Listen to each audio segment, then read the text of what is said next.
Google says it's 9 o'clock, so it must be. So let me open the October 12th, 2020 meeting of the Pennington County Planning Commission. There are agendas at the back of the room, somewhere back there, for anybody who needs them. The recommendations of this Planning Commission on certain items from this agenda will be considered by the Board of Commissioners at their regular meeting on October 20th, 2020 at 10:30 a.m. And there are also speaker request forms. Where are those speaker request forms? They're on there. Okay. So if you care to express yourself on any of these issues, get a form and bring it up, and so we can do this in an orderly way. Although it seems like with the crowd we've got, could be simple. Okay, the first thing is a roll call. I don't know if we want to call the roll. We just note that Rich is out. Okay, we'll just note that Rich is gone, and other than that, we're kosher. Okay, approval of the minutes from the September 28th meeting.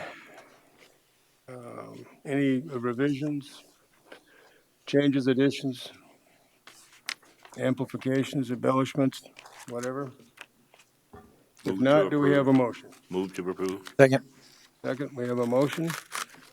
All those in favor indicate by saying aye. Aye. Aye. Opposed, same sign. Okay.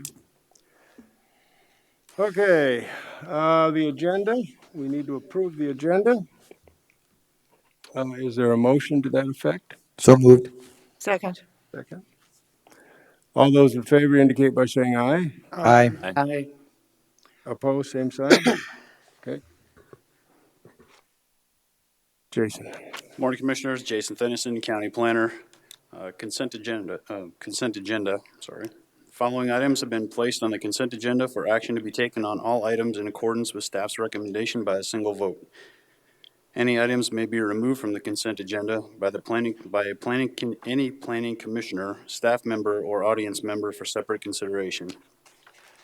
The findings of this planning commission are recommendations to the Pennington County Board of Commissioners, who will make the final decision. Agenda item number 3 is conditional use permit review 93-36 for Galt Investments to review a single-wide mobile home as a single-family residence in a highway service district and general agriculture district. Staff recommends to end conditional use permit 93-36 as it is no longer needed. Agenda item number 4 is conditional use permit review 16-33 for Clinton Newell to review a single-wide mobile home to be used as a permanent single-family residence on the subject property in a suburban residential district. This was continued from the September 28th, 2020 Planning Commission meeting, and staff is recommending to continue the review of conditional use permit 16-33 to the October 26th, 2020 Planning Commission meeting. Agenda item number 5 is conditional use permit 17-47 for Harriet Kelly to review a recreational vehicle to be used as temporary living quarters on the subject property during the summer months in a low-density residential district. Staff recommends approval of the extension of conditional use permit 17-47 with conditions. Agenda item number 6 is conditional use permit review 18-34 for Doug and Vicky Dahl to review a second ranch hand residence on the subject property in a general agriculture district. And staff is recommending approval of the extension of conditional use permit 18-34 with conditions. Agenda item number 7 is conditional use permit review 18-36 for Shadrack and Holly Howie to review a guest house on the subject property in a low-density residential district. Staff recommends to end conditional use permit 18-36 as the use has not been established. Agenda item number 8 is conditional use permit review 19-07 for Black Hills Kart Racing LLC to review a dirt track to be used for dirt track kart racing on the subject property in a general commercial district. Staff recommends to approve the extension of conditional use permit 19-07 with conditions. Agenda item number 9 is conditional use permit review 20-04 for Schoolhouse LLC. Jessica Ginger is the agent to allow an existing residence to be used as a vacation home rental in a low-density residential district. Staff is recommending approval of the extension of conditional use permit 20-04 with conditions. And lastly, agenda item number 10, planned unit development review 19-01 for Brink Constructors Incorporated, BCI Properties LLC. Zane Brink is the agent, to review an apprenticeship training facility for linemen of Brink Construction. And staff is recommending the approval of the extension of planned unit development 19-01 with conditions. Very good. Does anyone on the commission care to pull anything of these? We will vote on these for the public. We will vote at one fell swoop on these items, and but they could be pulled to discuss separately. So is there anyone in the audience that wants to pull one of these items? Anyone on the Mr. commission? Chairman, Yes. I just have a small clerical clarification on item number 5, so I don't know if it needs to be pulled Okay. or not, So but let's pull that. Number 8. Number 8. Any others? Staff?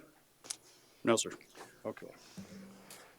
So we will be voting on 3, 4, 6, 7, 9, and 10. Do we have a motion? so moved. Second. All those in favor, say aye. Aye. Opposed? Same sign? Okay. Sandra? Okay. Item number 5 on page,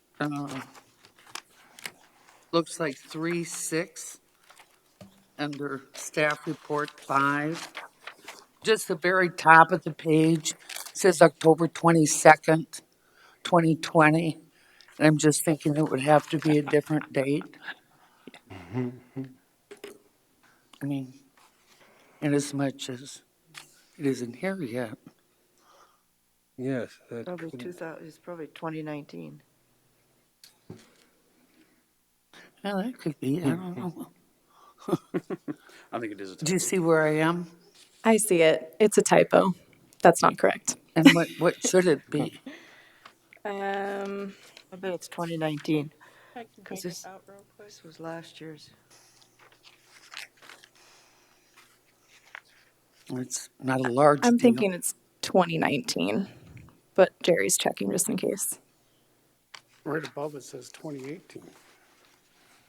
October 12th of 2018. Yep, and that's supposed to be 2020. Oh, and this should be 2020.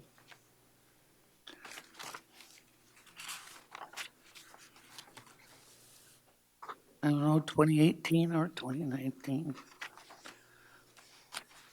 Something after January of 2018. And on the heading, Lloyd just pointed out, it says it's October 12th, 2018, and that should be 2020, because that's today.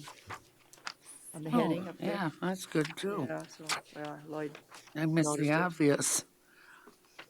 anyway, the mix-ups. Okay. Well, I'll have to research that a little bit more. But I'll move approval with the corrections of the dates made. Second. Second.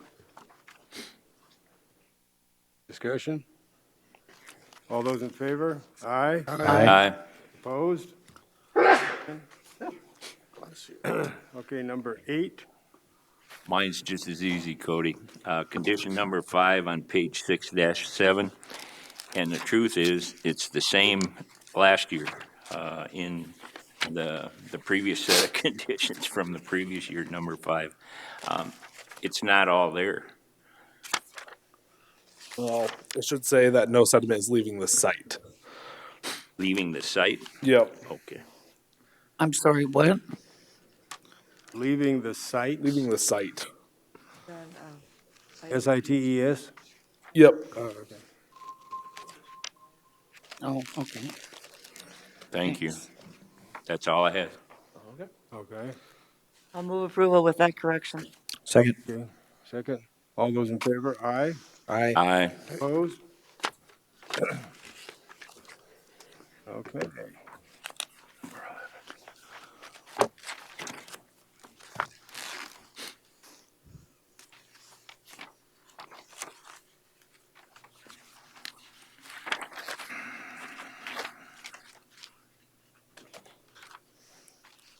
Okay, Cody Sack, environmental planner.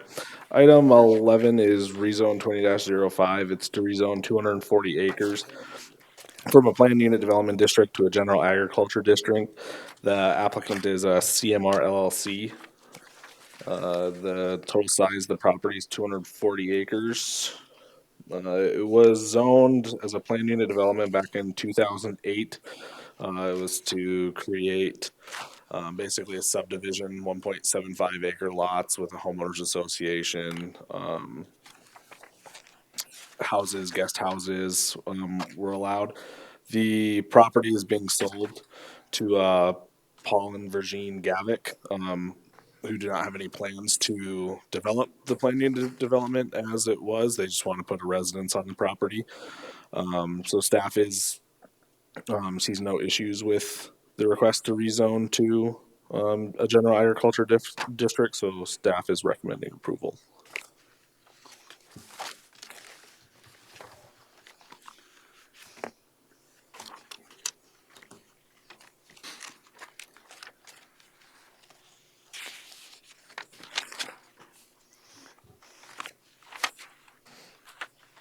Is there a motion? Just one question for Cody. This is still then in the process of being purchased, or it's already completed? I think it's still in the process of being purchased. I haven't, or was there a deed? No, yeah, it got completed. Oh, Yeah. it got completed. There was a deed. I think it just wasn't included in the Okay. your guys' packet. That was my only question, whether we were in the middle of a process before we voted or it's completed. Completed. I'd move we approve. Second. Okay, discussion? All those in favor? Aye. Aye. Aye. Opposed? Okay, number 12. Morning again, Commissioners. Jason Pennington, County Planner. Agenda item number 12 is vacation of easement 20-02. The applicant is David Grover. He is in the audience if you have any questions for him. Surveyor is Britton Engineering. The applicant is requested to vacate and relocate a 66-foot wide existing private access easement to provide access to future development on the property. As the property sits today, apologize, I have labeled each one of those up there. It's kind of hard to read. Lot A is furthest to the north in red, Lot B is green in the middle, and Lot C is down below in blue. All of the lots are zoned general agriculture district, take access off of Old Hill City Road, contains a 30-foot wide private access easement, as well as a 66-foot wide private easement that we're talking about today, and there's no special flood hazard area on the properties. Lot A is 1.62 and vacant of any structures. Lot B is 0.97 acre and is vacant of any structures, and Lot C is 67.25 acres and contains single-family residence as well as 7 outbuildings. The request, as you can see here, this is the existing easement in purple. Forgot to point that out. And what they're proposing is to relocate that easement a little further south onto Lot C. The request was sent out for interdepartmental review. We did receive comments from the Register of Deeds, and that comment is contained as the single condition of approval for this request. And staff recommends approval of the vacation of easement 20-02 with that condition.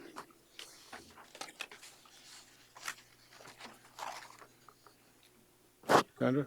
Mr. Chairman, I just have a question. Under your recommendation, you indicate all necessary resolutions and exhibits vacating, relocating. My concern is on page 4-5, Roman numeral 5, item B is in boy, from the emergency services. It talks about a number of things that they want. That's correct. And I just didn't know if that were part of necessary resolutions or whether or not those have been. No, so the applicant is actually Complied? He's in the process of platting this area. He's gonna combine these 3 lots and subdivide them into 12 different. So those remarks are, feedback that we got from the emergency services are contained as conditions of approval for his layout plan right now. That's why I didn't include them on. I see. So this isn't approval of the layout plan? No, this is just relocating his easement. Thank you very much. Mr. Chairman. Jason, can you go a little farther in that? In other words, we cleaning it up, for instance, and for what it's worth, I see it says 3 lots, and I don't come up with 3 lots, but As the property the sits picture. today, the plat has not been filed or approved. Right, he's gone through the layout plan process, which was approved on October 6th by the Board of Commissioners. right. He's in the process of the next step, which is the minor plat. So that'll get all cleaned up. In other words, this is going to be one contiguous lot Correct. then? Yep, he's just trying to And get ahead of the game A here. new and, access so that he can create access for those lots or whatever he's Yeah, going it'll to do create within legal that. access for the new lots. Okay. Do we normally put those in, because you only have, one condition? That all necessary resolutions and exhibits vacating, relocating, and private access will be recorded? Do we normally put those other things in there that, Well, the way that this would typically work is that he would vacate the easement through a resolution. And then since he's platting, we would just include the new relocated easement on that plat. But he wants to go forward with a separate resolution to create the easement before the plat. So that's why we have Register of Deeds made note that you can vacate it through one resolution, but you have to create another resolution to relocate it and actually establish it. So he's going to come back and, Right. So there were a couple options that he had. He could have either created another resolution to create the easement or simply include it on the plat moving forward. okay. Sounds good.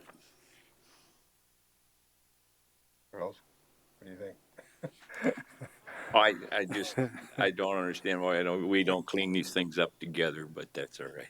All right. You are cleaning it up together, but you've run one horse out there. Now we got the other one. We're going to hitch it to the cart pretty soon, see? Correct. As long as we know what we're doing, it's all right. Sometimes I'm saying when people sit and review what we do, this doesn't look as clean as that if they don't get each side. They don't know the cart's coming. They didn't know one horse already went through the gate. Sure. That's all I'm saying. It's not wise of us to sit up here and do these things when people do sometimes question what we do. And No. But I realize in this, in this case, I believe you. And I remember now when you said that it had already gone through. Thank you. Mm-hmm. I'm done. I don't mean to pontificate here. Do we have a motion or? I move for approval. Second. No. Is there anyone in the audience who has comment on this particular issue before we vote? Okay. Okay, all those in favor, aye? Aye. Opposed?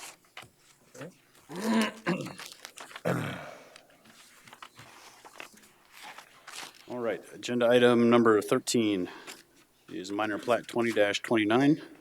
Applicant and owner are James and Marilyn Dean. Another affected property owner is Henry Kogel.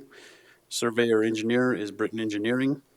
The applicants, James and Marilyn Dean, have requested to reconfigure lot lines for the subject properties in order to create lots A, B, and C of Jam Dean subdivision and tract 5R of Storm Hill subdivision. As the property sits today, all of the lots are zoned low-density residential district, and none of them contain special flood hazard area. Lot A on the screen you can see above is to the left. Consists of 10 acres. Access is taken off Eddie Lode Road. Contains a single-family residence, two detached garages, and an on-site wastewater treatment system. Lot B is 5.45 acres. Access is taken off Palmer Gulch Road and is currently vacant of any structures and utilities. Finally, Lot C is 4 acres. Access is taken off Palmer Gulch Road. The lot contains a single-family residence, a detached garage, a carport, and an on-site wastewater treatment system. The proposed lots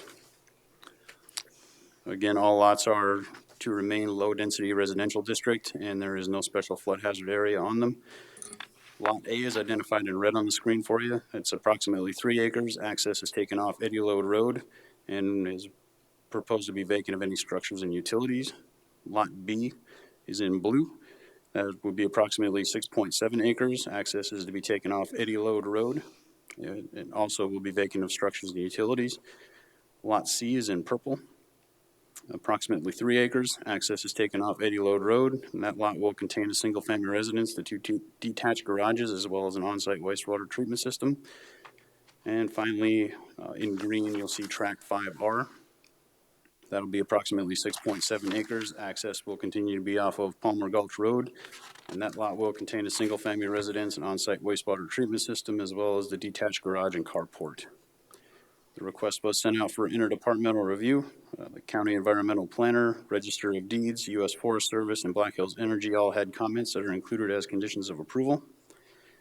Staff's analysis of the request is that the Board of Commissioners approved layout plan 20-16 with conditions back in July of this year.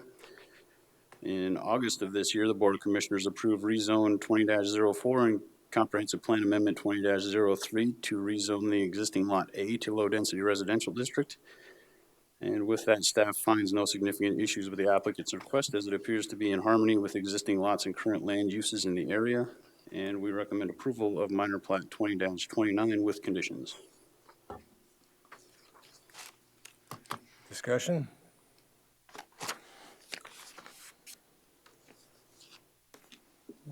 I move for approval. Second. Is there anyone in the public that has a comment on this issue before we vote? Okay. All those in favor? Aye. Aye. Aye. Opposed, same sign?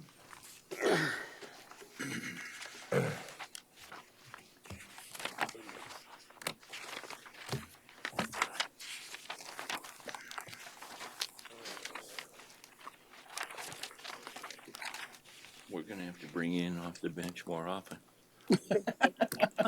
Sing it. That's probably why the I can get my earrings done today. This mean we're done? Okay. So, agenda item number 14 is the Oh. county board report. The Board of Commissioners approved the Planning Commission's recommendations from their September 14th and September 28th Planning Commission meetings. Okay. Items from the public? No.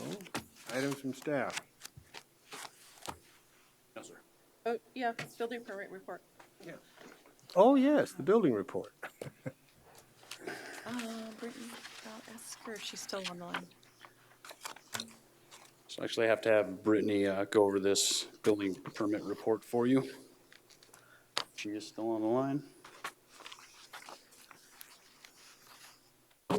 Are you still there, Brittany? I am. So just a few changes to the building permits. It looks like most of our stuff went down a little bit this past month. But other than that, it's tracking pretty well. Can I ask a silly question, Brittany? It says total fees charged. First time I think I ever noticed it, maybe. $12,056. Total fees paid, $12,001. Is that normal? That we always have something that we end up having to give away or something?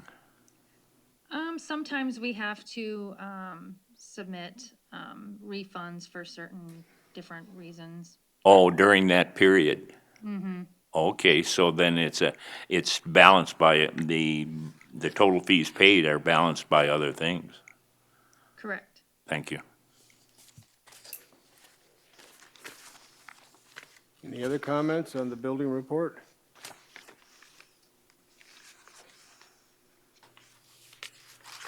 Okay, I guess we don't need to. Items from membership.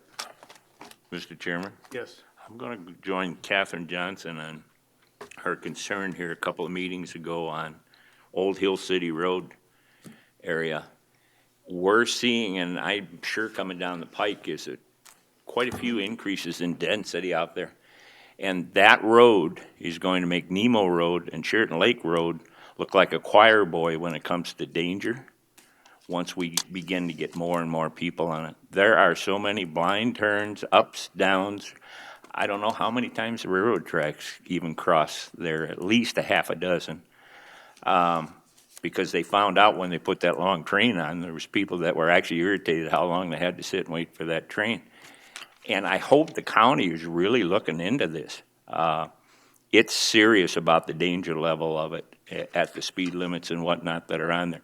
You have no area if you break down. I don't care whether it's a new car, old car, or who it is, but there is nowhere to pull that car off the road there if you don't hit a driveway or something else. There is no shoulder on Old Hill City Road. So I'm just, I agree with Catherine from a couple meetings ago, and I've been thinking about that. And we're seeing more and more development on Old Hill City Road, and should. I mean, it's certainly a nice area to live in. It's certainly folks have sit there and waited and paid a lot of taxes and had areas, and some of this is going into family members who don't want to hang on to the property. They're going to disperse it, and certainly they're going to disperse it with the maximum amount of return on it, and that's rightful. So I'm just saying, I think the county needs to at least have a plan in place that they're already working on, because we're doing it. We grumbled, and I remember when the commissioners grumbled that Rapid City issued all the permits within the 3-mile area on Sheraton Lake Road and never looked forward to what they were going to do with Sheraton Lake. And I agree with that. I think the commissioners are absolutely correct.